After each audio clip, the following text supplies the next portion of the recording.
Welcome to Rogue Trader. Please read the disclaimer and remember that prices can go down as well as up.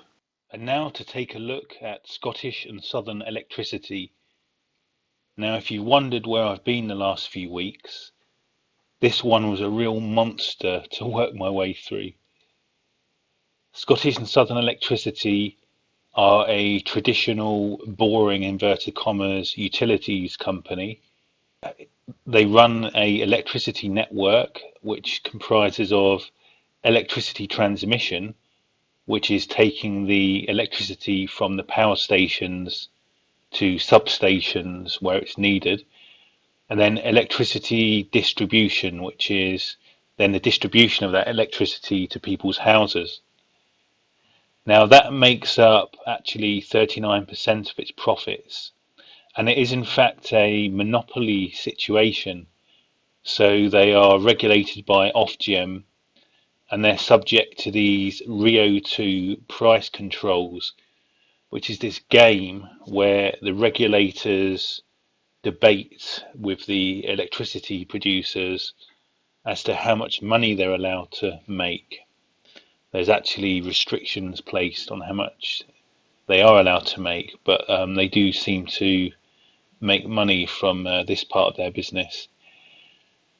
And then SSE also have a electricity generation part to their business, and this can be broken down into their thermal energy and renewable energy.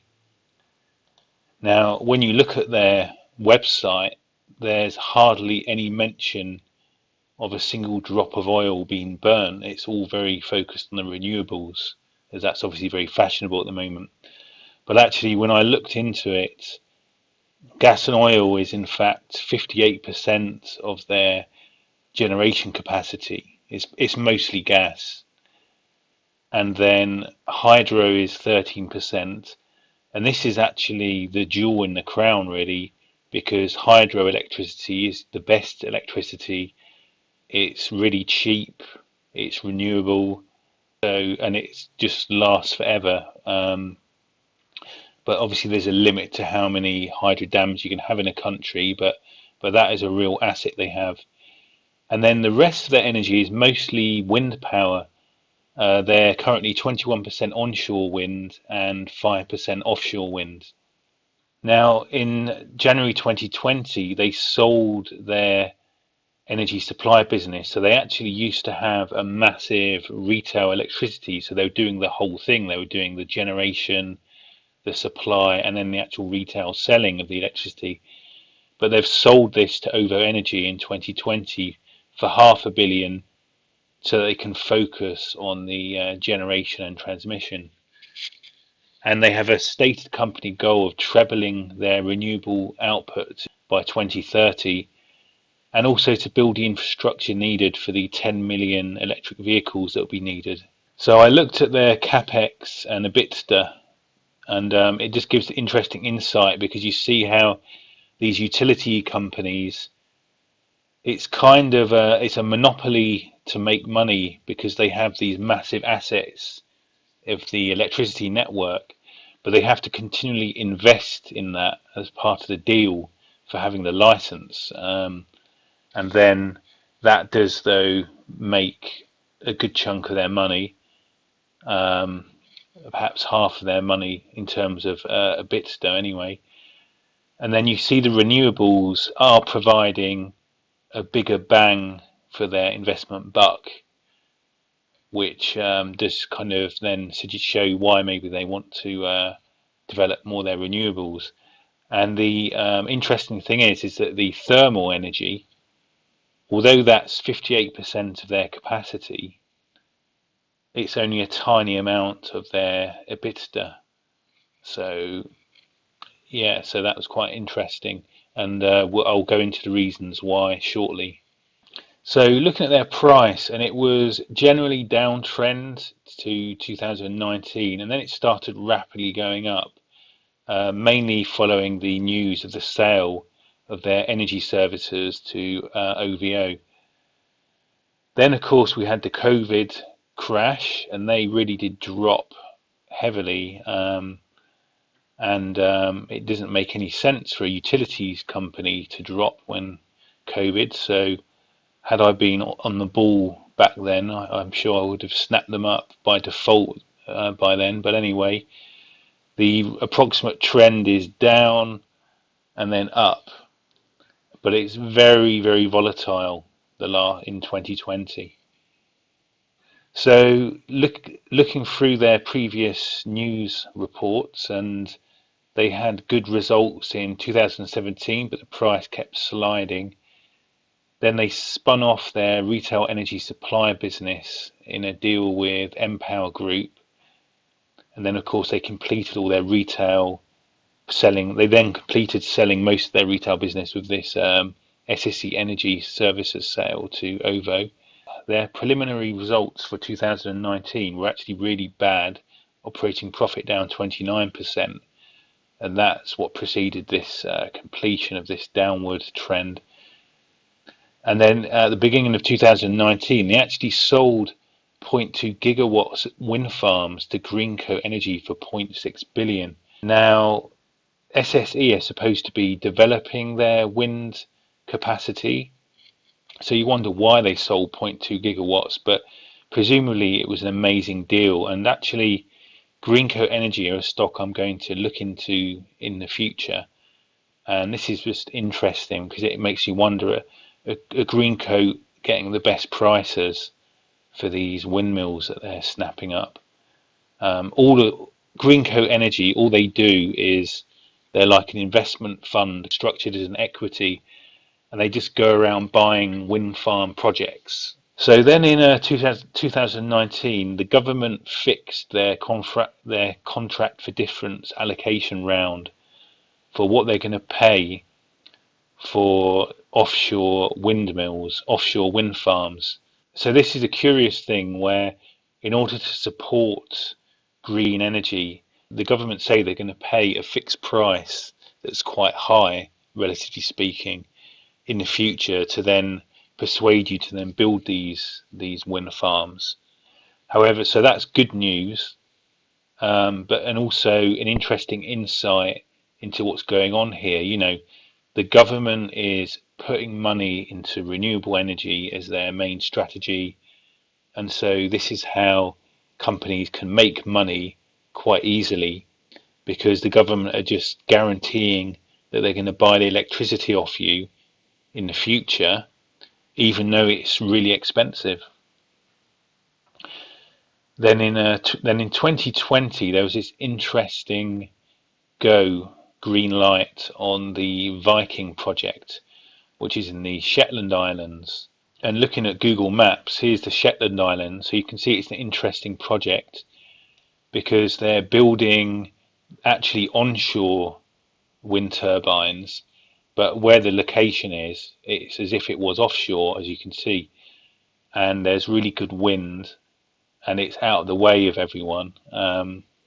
And then they're going to supply, using really high voltage undersea cables, the electricity will then be supplied to the UK.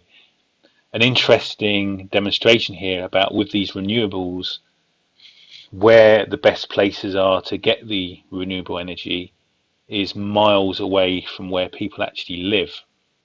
So there's 0.4 gigawatts of new wind turbine capacity going to come in from that Viking project. And another bit of news in 2020 was they sold their multi-fuel assets for 1 billion. I think that multi-fuel is basically incinerators that generate electricity from burning rubbish. And although that is often looked at as renewable, it's interesting how they decided to offload that. But they're in this process of trying to raise as much money as they can to meet these future stated goals. Now, their dividend at the moment is an absolutely amazing 8% roughly at the current price, and you can see their dividend history is extremely good.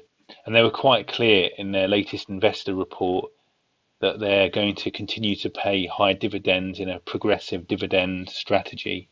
So looking at their profit and loss, And we can see how the income and the expenditure dropped markedly once they sold their SSE energy retail business. And the operating profit stayed okay, but then it dropped a lot in 2020.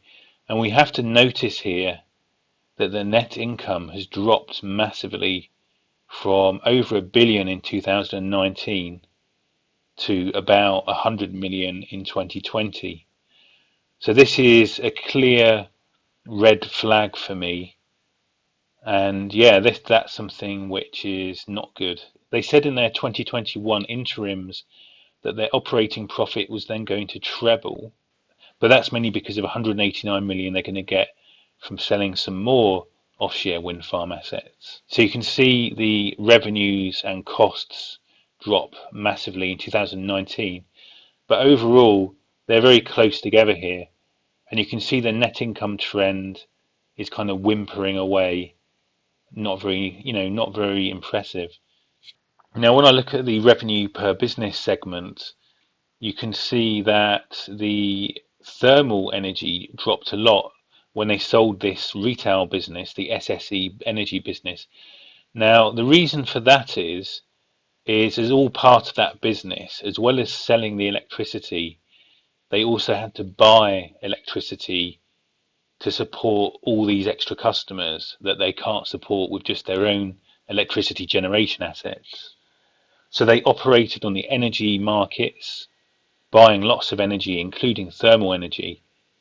And so this explains why their thermal energy revenues dropped a lot after that disposal. And actually, in terms of revenue, only their thermal energy and their retail energy, because they do still have some little subsidiaries that sell retail, I think particularly in Ireland. These are actually what are bringing in most of the revenue. The bread and butter things, like being a electricity utilities company, are quite a minor component here of the revenues. But then when we look at actual operating profit, we see that the retail is actually not really featuring there, and the renewable is actually the thing that they're making the most profit from, and the bread and butter transmission and distribution, you see, these are fairly, as you'd expect, stable, and these are making up most of their operating profit. So looking at their assets and debts, and it's quite notable that this company are 9 billion in debt. They're going to be spending a lot of money in. They need to update their infrastructure to support the doubling of electricity usage in the UK because of all this environmental policy. So they've got to invest to achieve that. Plus, they're investing in wind farms. They're targeting a net debt to EBITDA ratio of 5, and I think they're still below that. So they're only actually going to get in more debt in the next few years. And they confirmed a 7.5 billion investment plan to achieve their goals. So, it's not very nice on the debt side of this company. In terms of net asset, there's all kinds of detail here, but it's actually most of it's actually fairly stable, apart from a few things. I mean, the trade and receivables has dropped a lot when they sold their retail business, for example, but generally it's all fairly stable. But I guess the top line number is that the net assets are fairly stable despite all the monkeying around they've been doing with the business. So looking at the statement of cash flows, and their normal activities generate 0.6 billion a year. Now they gained 0.9 billion from this depreciation, amortization, write-downs and impairments. Now, I don't understand this because I'd have thought that those things would be a cost, not a gain. And I can only imagine that's some kind of bookkeeping thing down to their disposal or something. But to be honest, there's not a note on it. As you can see here, this is from the annual report, and there wasn't a specific note on what that was. I couldn't work out what it was. So 0.9 billion of their income. I can't really work out what it is, and it looks a bit strange. They gained 0.2 billion from dividends received from some of their investments. They have obviously a lot of debt, as I said, and they're having to pay 0.3 billion a year in interest on that debt. Then there's tax, 0.1 billion. And as I said, they have to do lots of capex investment on their main money-making things, which is the utilities and the generation. So this capex accounts to 1.2 billion per year.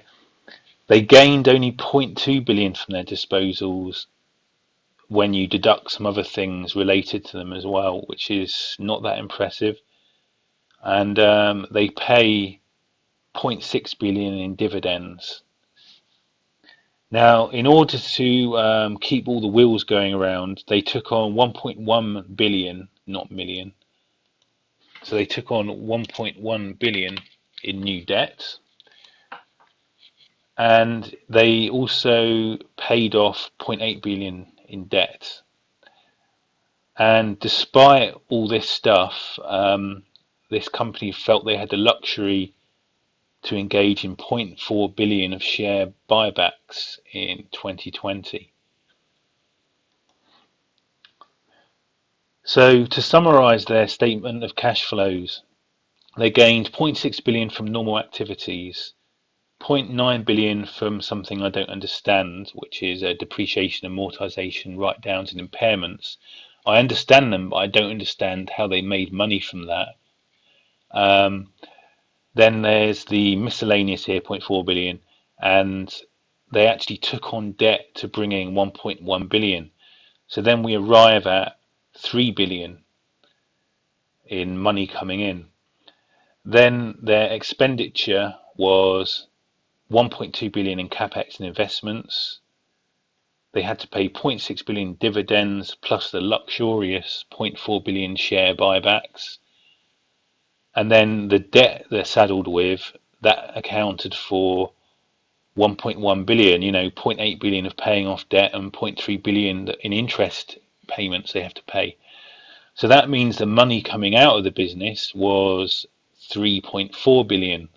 So you can see that they actually were treading water in 2020 full year.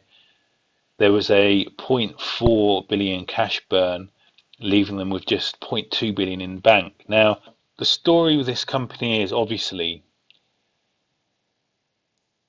they are, with their current assets, the current assets, the current money coming in, the current cash flow, they are able to pay these high dividends, and they are able to operate with a very high debt. And you can kind of see how, if, for example, they hadn't done the share buybacks and they'd only paid off half as much debt, they would have actually been in 0.4 billion in the plus, in 2020. So they do have quite a bit of room to maneuver still, but it certainly doesn't feel comfortable in terms of the cash flows.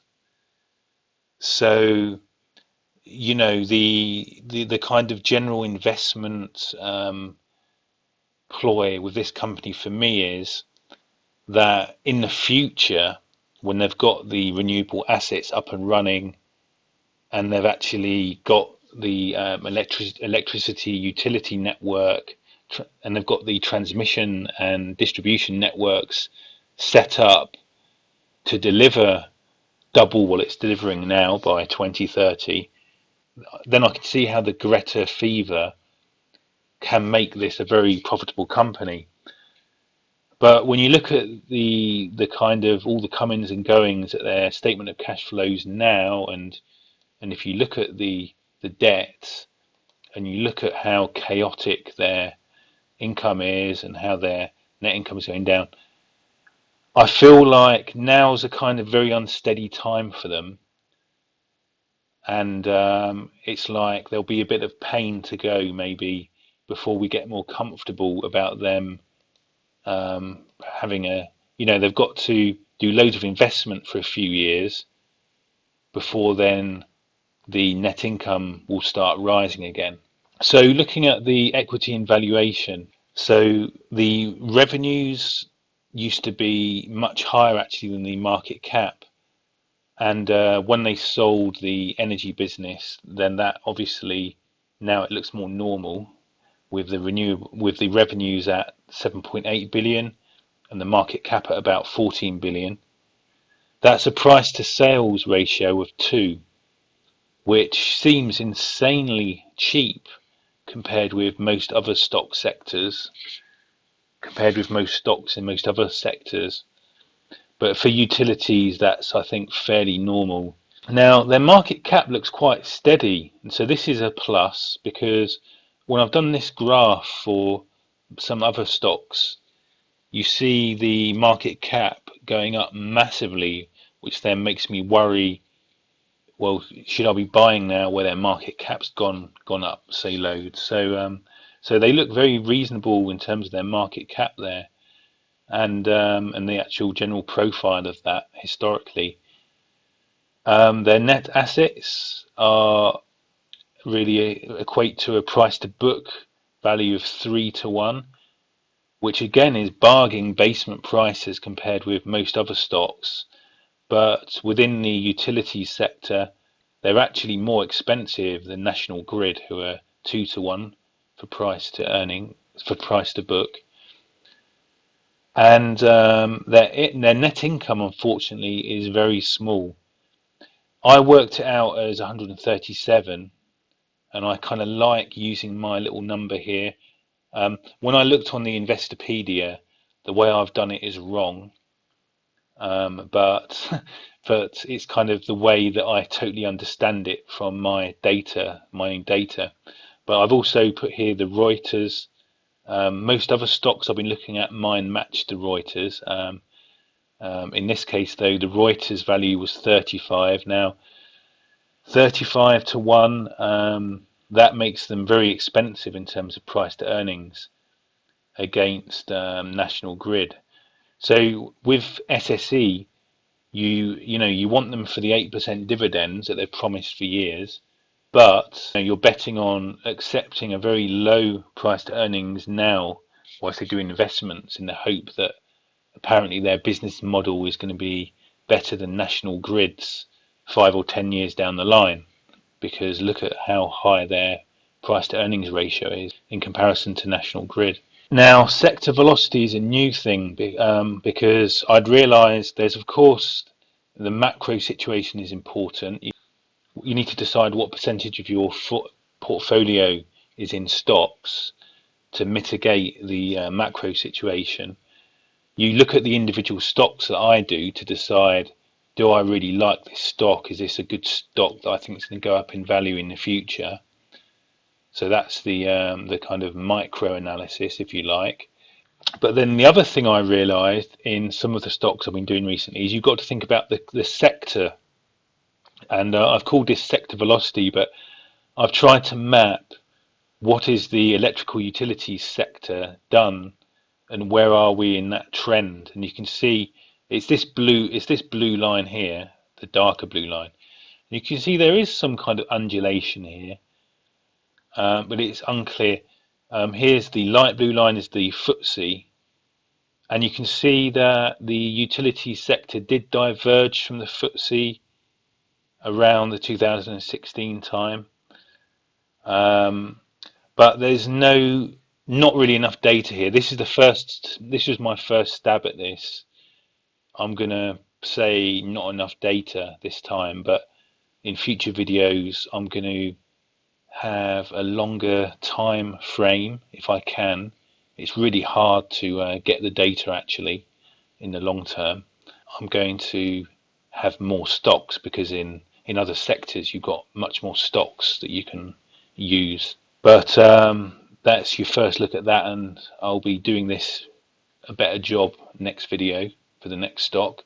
So it's interesting that although the fossil fuels accounted for 58% of their generation capacity, it actually was responsible for 71% of their output in H1 2021.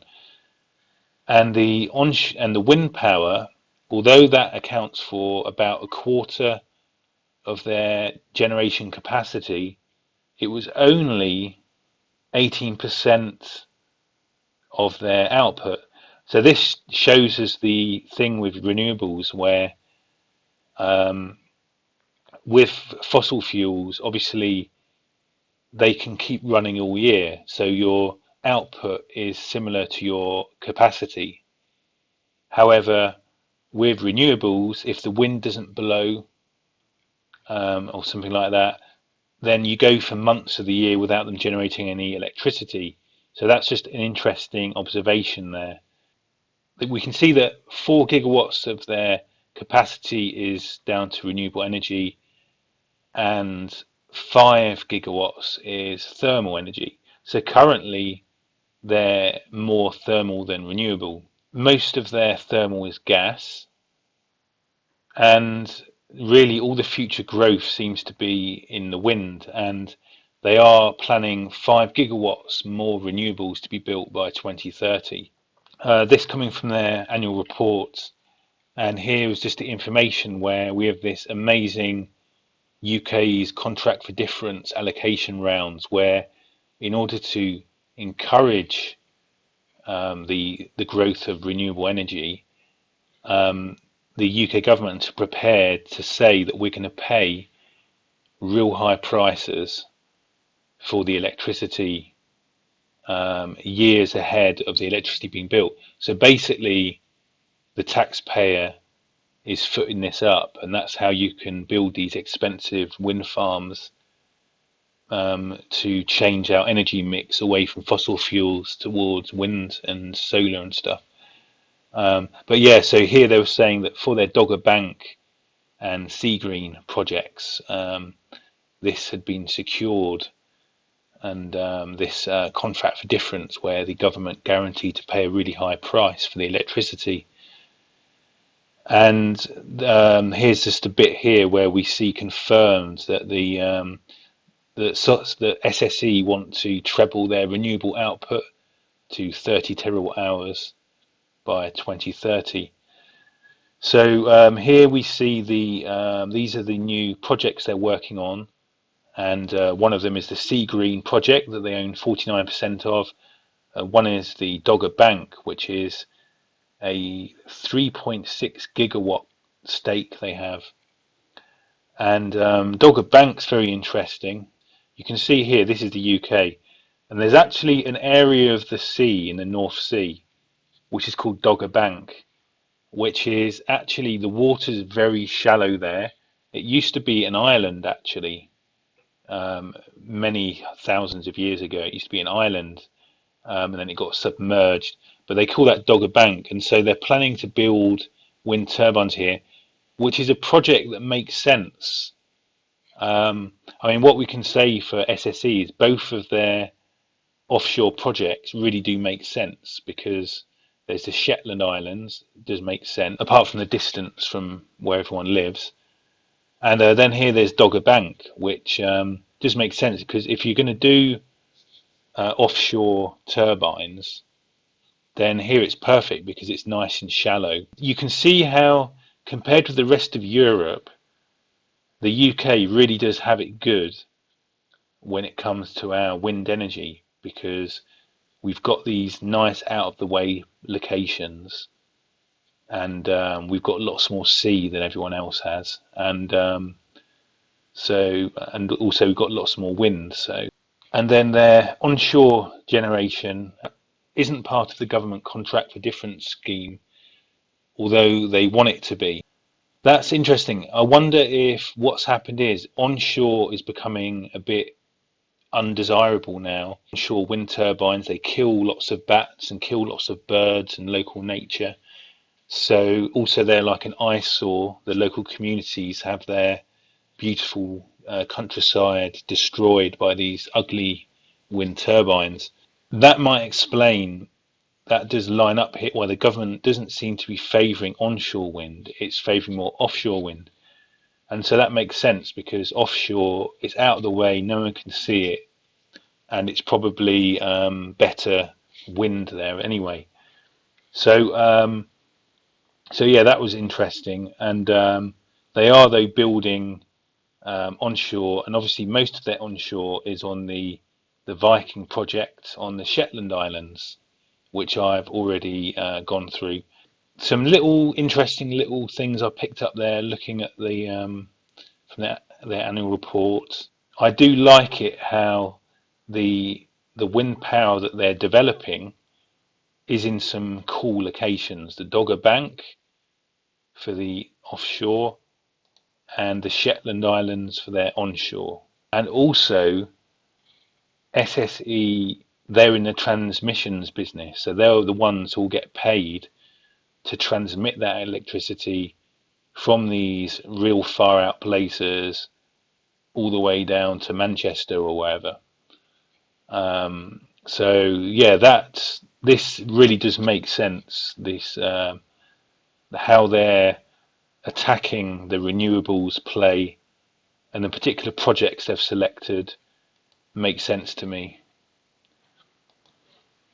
Some more detail from their annual report, and it was interesting that the actually the thermal electricity accounts for the majority of their electricity generation, but only a tiny amount of their profits, of their EBITDA and their operating profits. This was strange, and what I realised was from looking in that there's this thing called environmental and social obligation costs. So when I looked into what are these environmental and social obligation costs, there were two things they said in their annual report. One was the EU EATS system, and the other is the carbon price floor. So these are government measures where if you are generating electricity and if you're selling electricity to customers in retail, you effectively have to pay massive fines if you've used fossil fuels. And so overall, the cost of electricity is much higher, either because it's been generated by more expensive renewable energy, or it's been generated by cheaper fossil fuels, but then they've then been fined massively by the government. So this explains why the fossil fuels end up not making any money, and this explains why obviously SSE are wanting to focus more on renewable. So some main takeaways as well from the annual report and from listening to their investor calls. So they've got a 7.5 billion investment plan to adapt the grid to renewable energy and EV goals.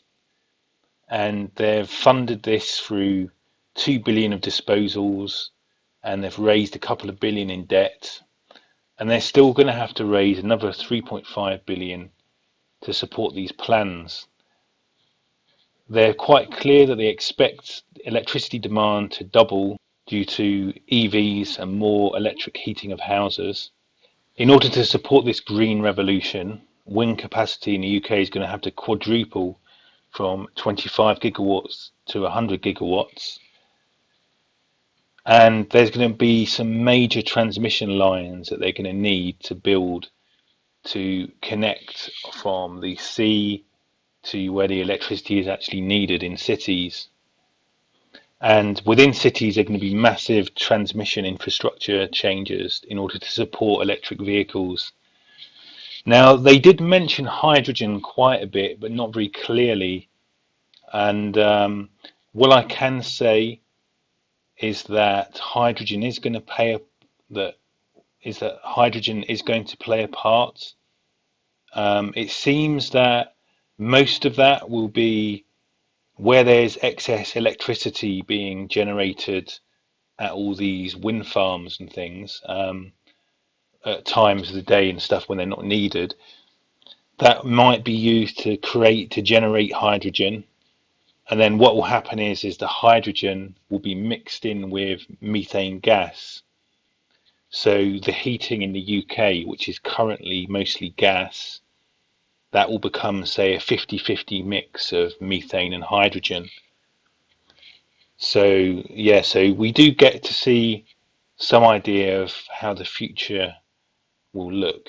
So overall, Scottish and Southern Electricity, they've got these solid assets in their electricity network, and they're developing renewables, which we know could be profitable. Um, the thing is, they're going to have to do loads of investments in order to achieve these goals. They've got to buy the renewable energy, and they've also got to buy the renewable energy sources, and they've also got to do loads of investments in the electricity infrastructure. And there's lots of money that they're having to borrow to achieve this. So they've said they're going to pay high dividends for years to come.